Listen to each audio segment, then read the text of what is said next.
Yes, Mr. Speaker, as we indicated when we were last here, noticed a series of rule changes embodied in Resolution E1086. I would like to take up those rules changes now, sir.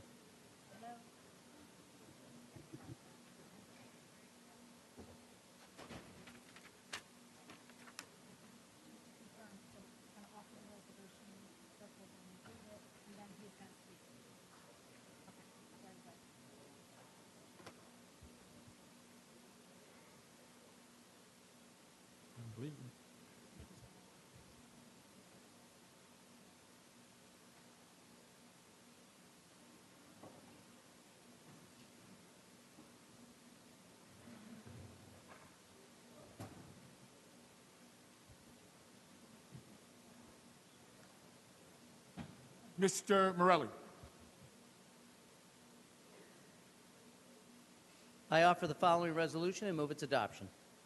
Clerk will read. Resolution number 1086, Mr. Morelli.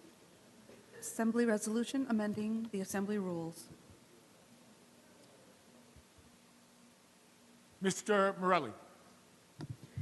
Yes, thank you, Mr. Speaker. As I indicated, we have a series of proposed changes to the rules of the New York State Assembly, and these are really done to achieve two basic goals. The first is to promote transparency, both for members and those of us who are engaged in the legislative process directly, but also to the public. And the second is to increase member effectiveness and efficiency. And that's through not only the use of technology, but other means which will make it easier for members to do their jobs, represent their districts, and to support the government that we're all engaged in. And this is done through new rules, administrative changes and procedures, and upgrades in technology, and as I said, will ultimately result in a more effective, more transparent legislature. Ms. Corwin. Thank you, Mr. Speaker. With the sponsor of the resolution, I yield to some questions. Would you yield, Mr. Morelli? Yes, I'd be delighted. Sponsor yields. Thank you, Joe.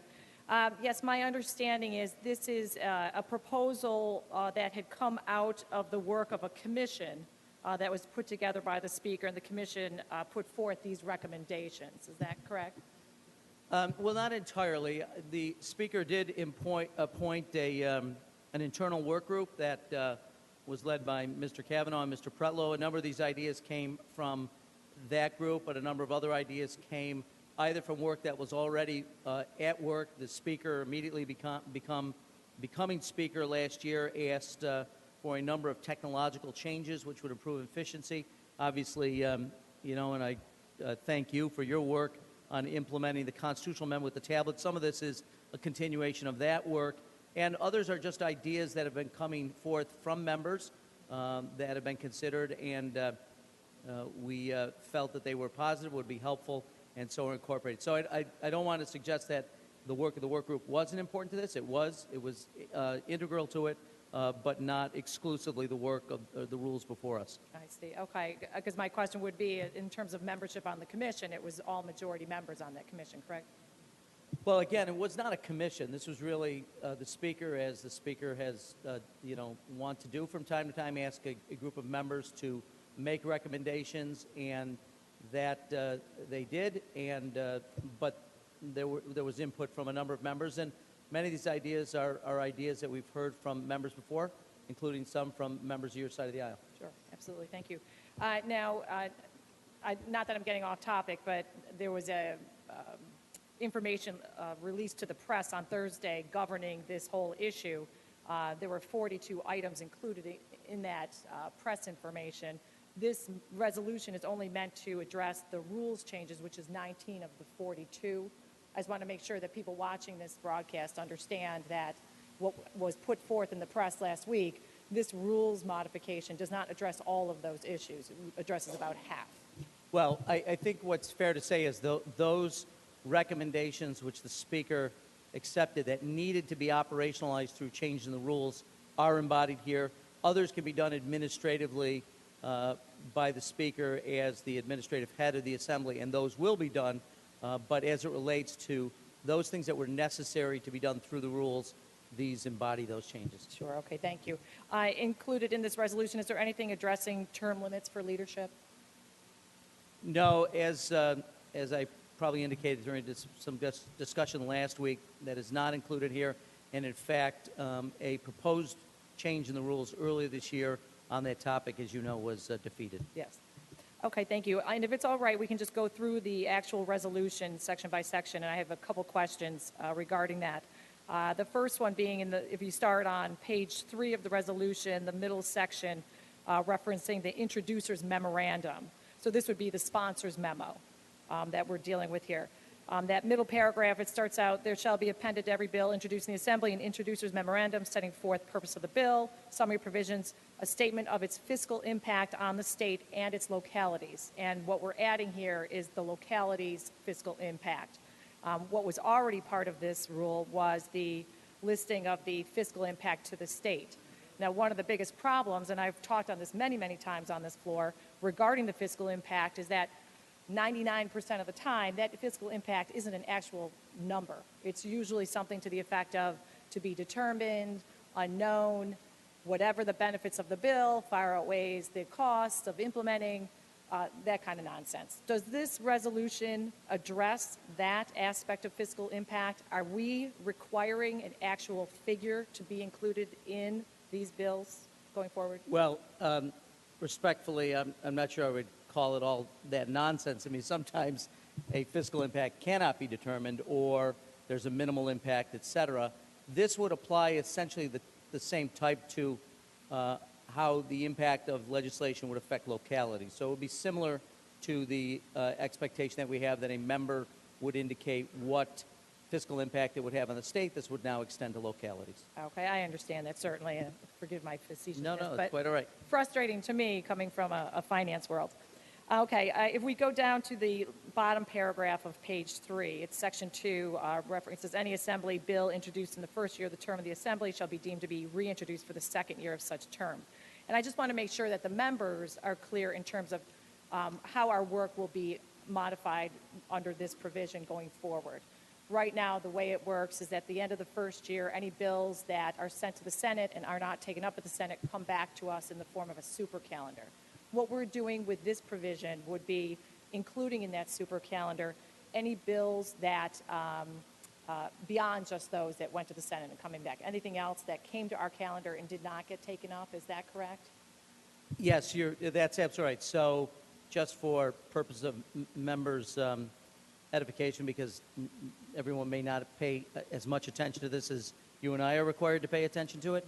But right now, whatever happened on the last day of session, whatever that calendar was, bills on order of third reading which did not pass the Assembly, were not taken up, would now, in the past, they would go back to the Committee of Original Jurisdiction, and essentially the member, the sponsor, would start the process over again. What we will now do is leave in place wherever that bill is in the end of the first year, or the first session, they would pick up and continue in the second year, so literally make it a 2-year session. So to your point, if we come back in January in the second year of a 2-year term, what you would currently have on the calendar, which we're dealing with now, is, as you know, in terms of consent, are those bills which passed the Assembly but did not pass the Senate.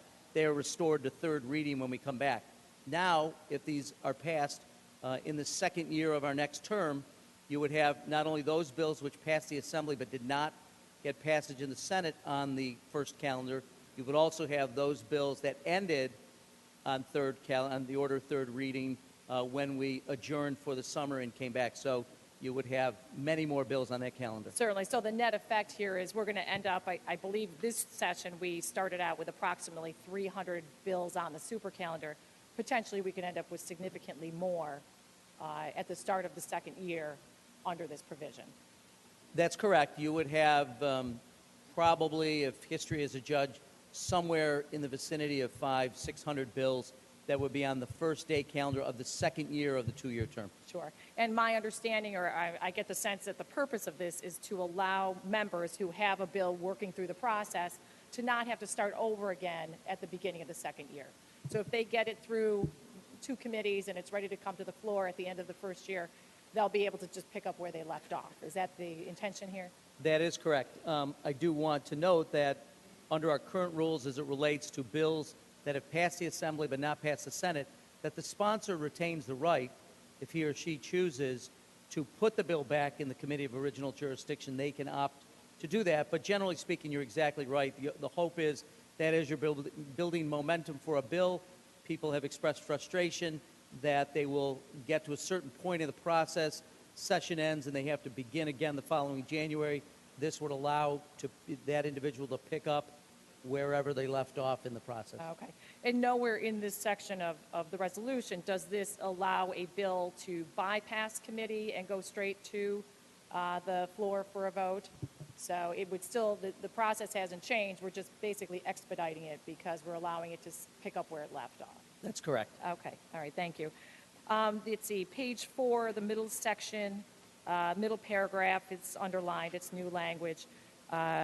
Section I believe it is. Whenever a bill requires a fiscal impact note or a home rule message, such fiscal impact note or a record of receipt of the home rule message shall be made available on the Public Information, Assembly Public Information Office or on the LRS.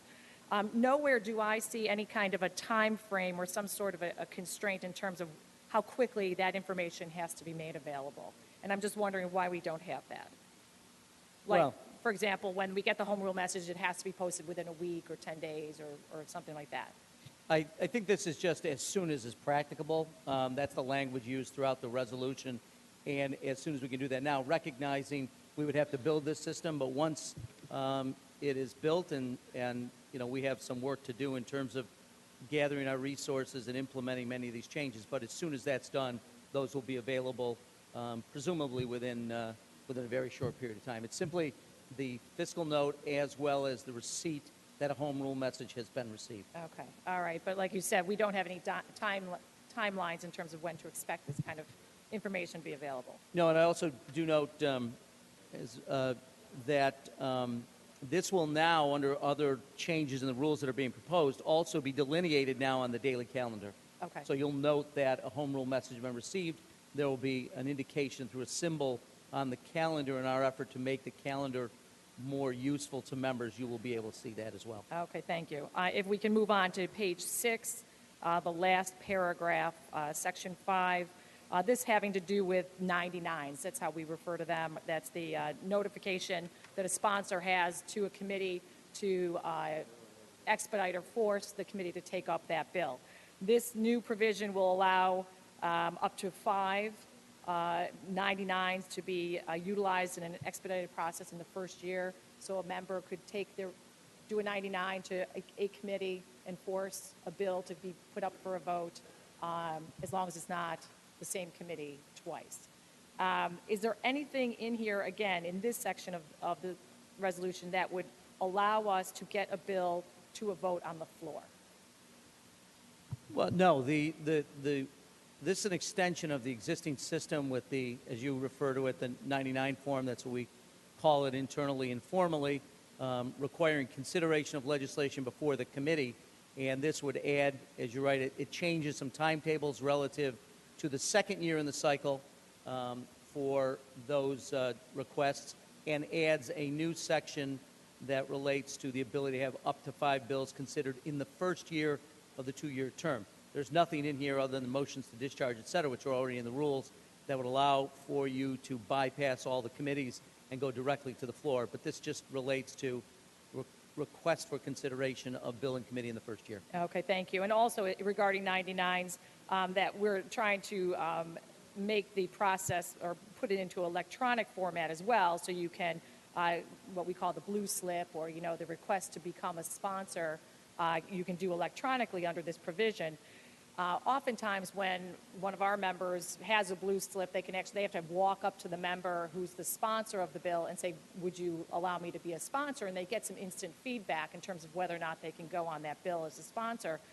Under an electronic format, how would we know that the sponsor of the bill is going to allow this multi-sponsor to come on? Is there any kind of notification? Well, the system hasn't been devised yet, but since it requires still, we haven't changed the rule relative to the member's right to sign off on sponsors, right? That's an existing right that each of us has. on whether to accept or decline an invitation or request to either multi-sponsor or prime sponsor a bill. That would continue, presumably, and we haven't built this yet. As I said, technologically we need to do all this, and once this rule change is enacted, we will begin the work. But presumably, you would go on to a form, an electronic form. You would request either multi-sponsorship or prime sponsorship. It would go to electronically or otherwise to the prime sponsor or the introducer. He or she would either accept or decline the request, and then it would be processed. Okay, great. Thank you. Well, I appreciate your answer to my questions. Thank you. On the bill, Mr. Speaker. On the bill, Ms. Corwin. I want to applaud the Speaker and the majority for taking up rules reforms. Certainly, this is something that our side of the aisle has been talking about for many, many years. I know I've been here for 8 years, and I don't think we've had a single year go by where we didn't offer up rules reforms. And I do give the Speaker credit and the majority for including some of the provisions that we have requested. Unfortunately, the provisions that were taken up were probably the easiest, the most obvious, the no-brainers, if you will, is what I call them. Glad to have them included, but nonetheless, none of these provisions, in my opinion, will really do much to address the problems that we have in this House and in this entire legislature, quite frankly. We have a system of government here where the majority controls the process, and they control all of it through the Speaker, through the chairman of the committees, and none of these provisions in the rules changes will change that. We don't have term limits, so there isn't any more coming and going of chairmen to allow people to have more opportunities to get more involved. Certainly, there is nothing in terms of what we call the spirit of 76, which would allow any member in the House to take up a bill. You know, we talk about this being transparent and a way of improving member effectiveness and efficiency, but really it's just improving the effectiveness and efficiency of the majority members, not the minority members. And as I've said many times on the floor, that this is not the most effective way to govern, and it certainly isn't the way that it was intended to work back in the 1700s when our founding fathers created our Constitution.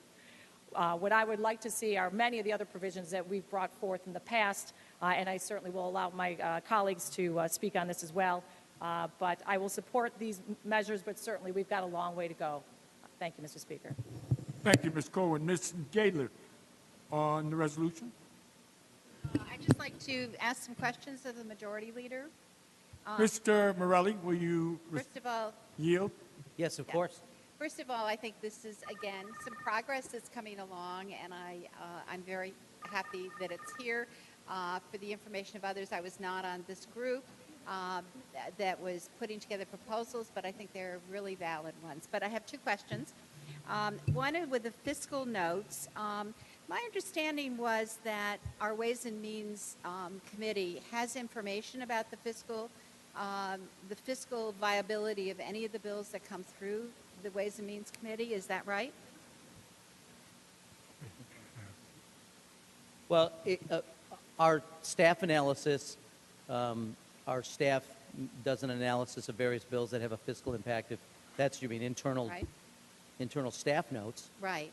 So maybe the internal staff notes can be part of the bills that are on the floor. For us, I know the state of Massachusetts would do that. They put a sign or whatever they did on their legislation that came before us so that everybody would have that information. I would hope that maybe that could be part of how we go forward in the future. Well, I would say this, that the sponsor of a bill is required to put a fiscal impact statement on their memo. And to the degree that they seek out the recommendations from the Ways and Means staff or anyone else as to what that might be, they are certainly welcome to include that, and they clearly have to justify a bill when it comes to the floor and can speak to that. I'm not sure I would be comfortable with internal staff notes being included in the public record, but and it's not a requirement, obviously, these rules. Right. I think the difficulty many of us have is we have a small staff. We don't have the economic advisors on it, so it becomes difficult for us. So maybe we can think that through.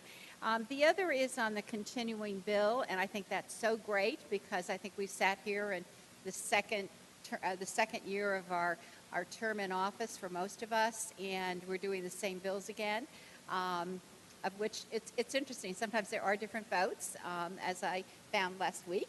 on a bill that was done again. But I think we'd all like to do other things, so I'm really happy about this.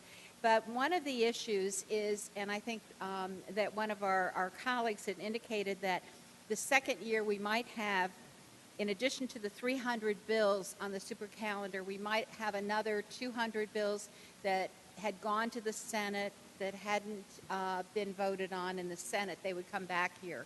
So how do we, my understanding is for us to go forward and have an arrangement with the Senate, they have to agree to this, that in the future when we pass a bill here the first year and it goes to the Senate, if the Senate would agree to keep it on their calendar or in their committee, and we would do the same here, so then we would eliminate that step of going, having to do it again just because we passed it here and it went somewhere else. But I have the feeling that that's an agreement that we have to have with the Senate in a joint resolution or whatever. Is that right?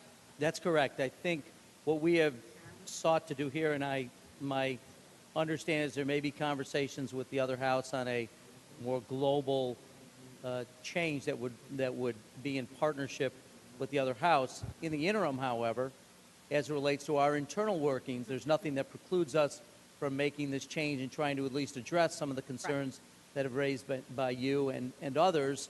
Right. And so to the greatest degree possible, we have embodied that in these rule changes. Okay, well, I think we should try to reach out to the Senate and see if they will concur with us. And I thank you very much for some Thank you. changes. Mr. Peter Lopez. Sir, yield. Mr. Morelli, will you yield? Yes, sir. All right. Thank you. So again, and thank you for your patience with this. It's important work, and we know you folks have put a lot of thought into this. However, I have a couple questions. And in regard to Section 2 of Rule 2, and we talk about the changing of the regular session hours. And we've had a number of our colleagues, so we're talking about hours not earlier than 8 a.m. nor later than 10 p.m., and a departure from current time, which is not allowed between 12 a.m. and 6 a.m. So we've had a number of our colleagues put in what we call the vampire bills, which would prohibit or ban session during these periods. My frustration, and where I have some questions, is we have a number of exclusions, exemptions to this limitation. And so if I look at it, it seems to suggest if a bill's being debated or if there's a message of necessity, and then there's one that's pretty wide open. It talks about or upon a majority vote of all the members. And so my frustration is, I think you share this, and we've seen many of our colleagues literally suffering from sleep deprivation. We've seen people just trying to stay conscious, let alone debate or make important policy decisions. How are we going to ensure, well, two things. One, I'm concerned with this exclusion, the number of exclusions. Why do we have to have all these exclusions? I understand message of necessity, but still. So that's the first question. Then second question is, how are we enforcing this? Because as I go back through my muddy memory of this Twilight Zone type experience where we're trying to vote on bills, I can't recall if any of these rules were in effect at the time. So one, what do we do with some of these wide open exclusions? And two, how are we enforcing it on ourselves? Well, let me just say a couple things. The only thing we change in the rules, as you point out, is to change the time so that we now would need to abide by, instead of midnight 10 p.m. on the latter part of the day, at the end of the day. So in the theory is, as you point out, the only three ways that you can conduct business now after 10 p.m., if this rule were to be enacted currently past midnight, is if there is a bill currently under debate. You could imagine that stopping in the middle of the debate and coming back the next day would be disruptive, so we allow that. The second is a matter of urgency. So if it just so happens that we're reaching a budget deadline and we get a matter of urgency on the final bill and it's at 9:59, we would probably take that up, and we would be allowed to. And the final one is a majority vote. Again, the idea being, if you're in the middle of doing work that's important and the members agree, there's a consensus that we ought to continue past 10 o'clock. And many times in the past, we actually have taken votes to extend beyond midnight. I will note that in recent years, not because of the good work of the majority leader, I want to be clear on that, but we have tried to organize this better and been more efficient and had fewer late night sessions. They're not completely avoidable, but I think we have done a much better job in recent years than we would have years ago. And one of the reasons is this, and we felt, I think the members felt that midnight was still too late and that 10 p.m. is a reasonable hour at which we would stop, consider whether or not we would continue to work, and if so, whether the members concurred with that appraisal. Thank you. Mr. Speaker, if Mr. Morelli would continue to yield, one last question. Mr. Morelli will continue to Yes, yield. yes, of course. So, again, I know you've had a number of my colleagues ask you about the fiscal impact, and that piece, I think, is the most frustrating for all of us. So whether you're trying to generate the number or vote on a bill, look at the sponsor memo and assess what the true impact is. My ultimate frustration is we've heard many different phrases. Financial impact unknown, financial impact minimum, financial impact, I forget, there are many other synonyms. And I guess what it boils down to is a collective punt on fiscal impact, which for us as policymakers, we realize it's not just policy, but it's also the cost of a given policy, and that's just as important to us. So do you have any recommendations as to how we tighten that up? It may slow things down, but how do we tighten it up? That'd be my question for you. Well, I think you raise an interesting point, Mr. Lopez. I think each of us, as we advance legislation, we have in our own minds what we believe will be the cost to the state, and now as we add this section, hopefully, to localities. And I think each of us would want to know and would want to be able to say with some certainty what the cost might be. Sometimes there are unintended consequences. Sometimes you legitimately don't know what the cost will be. You may get many estimates on it, and you may not be certain that you feel comfortable saying with any degree of confidence what it would be. But that's part of the decision-making that each of us makes as to whether or not we'll support a bill. So if someone said we're going to do all these wonderful things and I have no idea how much it costs, that would actually, it seemed to me, to be a factor that would go into and weigh on your mind as to whether or not to support a given proposal. If it was significant to you, then that would clearly be something that would be the subject of debate here, and then each member would have to make up their mind as to whether or not they felt comfortable going ahead. I will note many times you'll see that the impact is de minimis or minimal, and many times that's the case. But I would just say that's the point of the legislative process, is to work through that. And what we do require is that they address it, and now we hope to require that not only do they address it as it relates to the impact on the state of New York, but the impact on localities. It is, unfortunately, an imperfect system because we would never know with certainty how much anything will cost, and we try to we try to ensure that there is a discussion about that as the bill is being considered. Thank you, Mr. Morelli. Mr. Speaker, on the bill. On the bill, Mr. Lopez. Thank you, Mr. Speaker. So again, we have an initial attempt to make rule changes. We see at least we're dipping a toe in the water, so to speak, to try to reform the process here, make it more friendly, user-friendly, make it more open. We hear all these phrases: open, transparent, transformative. I haven't seen transformative yet in this iteration, but the two aspects in particular that I do share concerns with my colleagues about is the fiscal impact piece, because that is so compelling. So whether we are getting an estimate from the Association of Counties or whether we're getting an estimate from a state agency or from the comptroller, I think it shows some due diligence on our part, and it shows on the behalf of the bill sponsor an effort to try to at least wrap their head around the cost of whatever they're proposing. And I think that, to me, as I stated, that's due diligence. That takes a little more time, maybe a little harder, may slow the process down a little bit, but at least for the rank and file members, it gives us a sense of the starting point. Excuse my hands here, I'm getting all excited. A starting point of where to begin debate and deliberation when we talk about fiscal impact, which is so compelling in a state where our budget is in the hundreds of billions here. So in the next piece is in regard to the evening function. And some people would say that, yes, there's a debate, a robust debate, or we have a message of necessity, there's some deadline that we have to meet, or simple vote of a majority. Those who are more cynical might say that and back to the vampire bill, that everything comes out after hours, things that we may or may not want to debate, things that should be debated.